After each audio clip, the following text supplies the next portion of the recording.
All right, so good afternoon. We want to thank all of our partners up here. We have a lot of representatives up here because we have a great announcement on some wonderful police work that was done in our community over a period of time. So this is a 2-year operation, dismantle the drug trafficking organization here in Central Florida that had been operating for nearly 6 years. And so this was a collaborative effort between the Metropolitan Bureau of Investigation and all the governing board. Most of them are up here, the DEA, the U.S. Postal Inspector Service, law enforcement in Puerto Rico as well. So through this operation, we were able to seize drugs valued at over $8 million during the course of the investigation. And this is another great example of how law enforcement in Central Florida here works together to keep our community safe. So today we have representatives from the Metropolitan Bureau of Investigation, U.S. Postal Inspector Service, the U.S. Attorney's Office in Puerto Rico, along with the Florida Attorney General Office of Statewide Prosecution. And so we're very, very proud of the work everyone's involved. In a minute, I'm going to turn it over to Director Ron Stucker to talk about the details of the investigation. But there is no doubt in our minds that the arrests of these individuals and the significant seizure of this drugs has saved lives already in our community and will continue to save lives. And so we also know there are criminals who will see this as an opportunity to rise up and take the place of this organization, and we're here to let them know that we will dismantle their drug trafficking organization and stop them in their tracks. So this time I'm going to turn it over to Director Stucker to discuss the details of the investigation. Thank you, Sheriff. I appreciate that.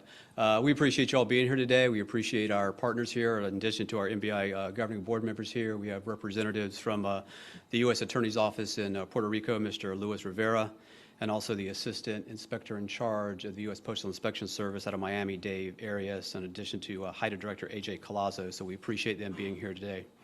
We want to take this opportunity to share with you some of the details on one of the largest cocaine trafficking operations that we've seen in Central Florida in about 3 decades.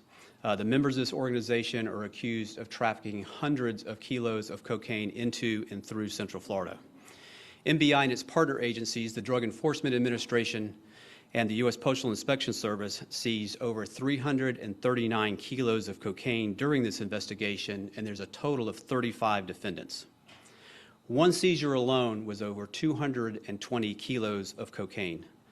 Carlos Velez, one of our defendants, lives in Orlando, is based out of Orlando, and he was directing this shipment of cocaine from the Dominican Republic through Puerto Rico, we believe bound for Central Florida. To put this a little bit in perspective for you, in 2022, MBI seized the 3rd largest amount of cocaine that it has seized in its 44-year history. The only years that we seized more cocaine was 1991 and 1992, which was part of the crack cocaine epidemic. The amount of cocaine coming into Central Florida over the last couple of years has actually driven down the price of bulk cocaine by approximately 1/3. The defendants in this case used the U.S. Postal Service and private parcel carriers to ship their cocaine to Central Florida. Once it's in Central Florida, they would distribute it throughout our region, throughout the state of Florida, and up the eastern seaboard of the United States, as far as Maine, Connecticut, and New Jersey. The investigation showed that certain defendants were also in possession of firearms and had the ability to convert these firearms to fully automatic weapons. Drug trafficking organizations have the capacity to be extremely violent, and that's one reason we prioritize the investigation and prosecution of drug traffickers, is because they can be so violent, and we want to prevent violence and to solve violent crimes. On 2 occasions during this investigation, MBI agents had to take immediate action to stop imminent violence. When drug traffickers were having a dispute with each other over drugs or money, and we believed there were going to be shootings or there was going to be imminent violence, agents took action that stopped that violence. On a 3rd occasion, though, we have evidence that a drug trafficker who lost a significant shipment of cocaine was tortured with a hot iron and was burned with that because his fellow traffickers believed that he had stolen the drugs. During this investigation, we seized 25 guns, 2 of which were stolen firearms. 5 of the defendants, Yamil Vargas, Carlos Velez, Francisco Barbeau, Samuel Barbeau, and Kevin Chavez Nieves, are also being charged federally with illegally shipping firearms from Orlando to Puerto Rico, and they are being prosecuted by the United States Attorney's Office in Puerto Rico. In addition to the racketeering and cocaine trafficking charges, 4 defendants, Francisco Barbeau, Yadiel Velasquez, Michael Gonzalez, and Guillermo Segara Aponte, are charged with trafficking in or conspiracy to traffic in fentanyl. We're also waiting on lab results to come back, but we believe once we receive those results, more individuals will be charged with trafficking in fentanyl. As we know, fentanyl is a highly addictive opioid. It's 80 to 100 times more powerful than morphine, and fentanyl is mixed with other drugs to make them more addictive. An overwhelming number of deaths in the Ninth Judicial Circuit are caused by fentanyl, or the decedents have fentanyl in their system at the time of their death. In this investigation, agents received information that one of the defendants was mixing horse tranquilizer with drugs to increase the volume of the drugs, and also a defendant was referring to fentanyl as quote-unquote death. Agents know that drug traffickers market their fentanyl based on the number of overdoses and the number of deaths that the drugs cause, and that they will use people who are addicted to opioids, fentanyl, heroin, as their testers. They will give them a sample of the drug to see what kind of reaction they have, and then they make contingency plans if their testers die of a fentanyl overdose. This was a joint investigation between MBI, the DEA, and the United States Postal Inspection Service. The defendants in this case are being prosecuted by the Florida Attorney General Ashley Moody's Office of Statewide Prosecution and by the United States Attorney's Office in Puerto Rico. Their charges include racketeering, conspiracy to commit racketeering, trafficking in fentanyl, and trafficking in cocaine and conspiracy. If convicted on the state charges, those who trafficked in 150 kilos or more of cocaine potentially face a life sentence. For those that are charged with first-degree felonies, such as racketeering, if convicted, they face up to 30 years in prison. We know there's a lot of defendants, a lot of charges. We provided you all a face sheet over here with all of the defendants that list out their individual charges. The Drug Enforcement Administration had a conflict today and could not be here today, but they provided a written statement that we've also provided to you in writing, if you would like to look at that. This time I'd like to turn it over to Orlando Police Chief Eric Smith for some comments, and then after that we'd be happy to answer any questions you might have. Chief. Thank you.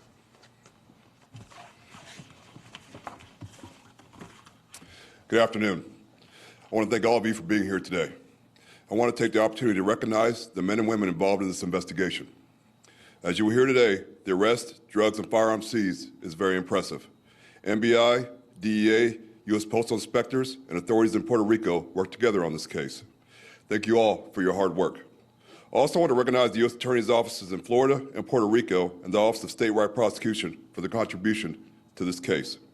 It is my goal to make sure the Orlando Police Department is working close with every agency to reduce violent crime in our community. Criminals don't respect jurisdictional lines, and this case clearly demonstrates how we all work together to put them in prison. During my career, I had the opportunity to be assigned to MBI as a commander. I know firsthand how well they develop multi-level cases. This is one of the largest cases we have seen in years. Fentanyl is a highly addictive drug that is often mixed with other drugs to make them addictive. The overdose deaths in our area often involve fentanyl. This is the case directly impacted the amount of fentanyl coming to our community, and extremely important to me that we reduce fentanyl that's coming in. Stopping this organization will save lives in Central Florida. Once again, great job by everybody involved, and thank you to everyone who supported this investigation. So this time, we're happy to answer any questions. And this is either for the sheriff or for Ron. Looking at this chart, like you say, there's a lot of defendants. Is it fair to say, given the size of the photographs, that the 3 people across the top are considered to be really the kingpins or the ringleaders of this operation? Yes, that would be correct. 3 people at the top, Xavier Ramos, Carlos Velez, and Michael Gonzalez, we believe were the heads of the organization. As I mentioned earlier, Velez was the one who was coordinating the 220 kilo deal coming through the Dominican and Puerto Rico. Ramos is actually based out of New Jersey and is a source of supply. Michael Gonzalez was involved in the fentanyl trafficking here in Central Florida. Is there any way to quantify, Ron, I know there's an overall drug trade. Were these guys making up a substantial portion of everything that you think your investigations were seeing around the area? It kind of waits to be seen, as we're going to see in the future how much drugs are coming in here. Unfortunately, we are aware of other organizations that are shipping large amounts of cocaine and fentanyl into this area. The percentage that this group was accountable for is difficult to tell at this time. We just have to see how things go into the future. But it's safe to say it's significant. They were very significant. We estimate that they were shipping at least 60 kilos of cocaine per week into Central Florida, and we believe they've been operating for up to 6 years. How did you find out that they were shipping some of the drugs via the USPS and other private mailers? That's interesting. How did that come about? You know, we don't talk about our specific investigative techniques. Obviously, we use a variety of ways that we conduct a criminal investigation, and we get tips and we get leads on cases that we have. You know, as we've often said before, drug traffickers are really no different than legitimate businessmen. They have to set up the same logistics.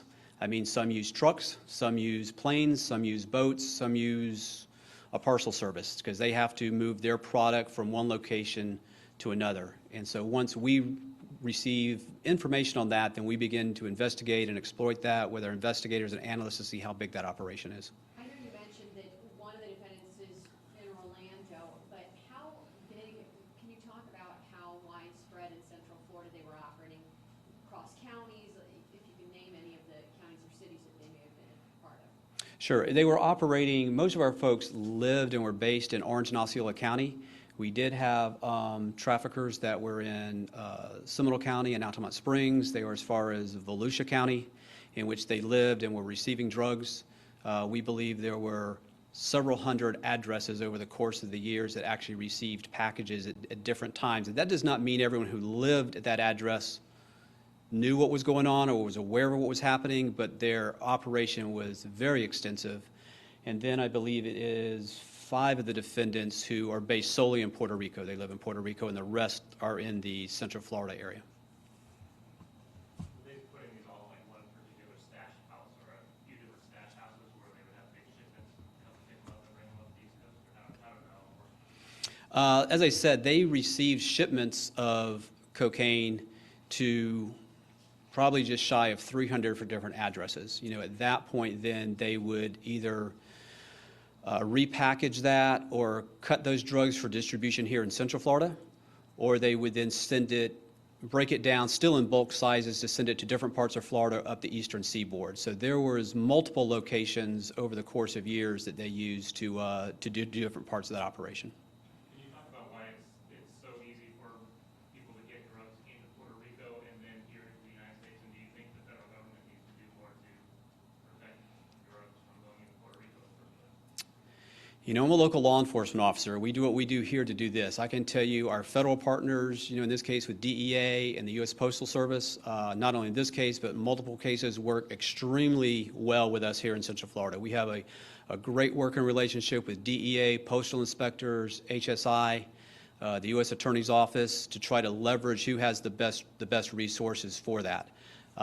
We do know drugs through a variety of means, whether they're ships or containers or parcels, come from Puerto Rico. That is a source, and so we work very closely with our federal partners, since they have that jurisdiction, and our partners in Puerto Rico to try to stop the drugs before they come or to make cases against those defendants. I just didn't know if a lot of the source of supply was from nearby countries down in that area and then also the border. In general, it's known that the drugs come from South America through the Dominican Republic into Puerto Rico and then to the continental United States. You mentioned crack cocaine in the late 80s, early 90s. It seemed like we were covering that particular issue constantly. We haven't heard a lot about cocaine. We hear a lot about heroin, a lot about fentanyl. Is this an indication that cocaine's making a comeback, or really has our attention just been drawn elsewhere and the cocaine has been, persistent?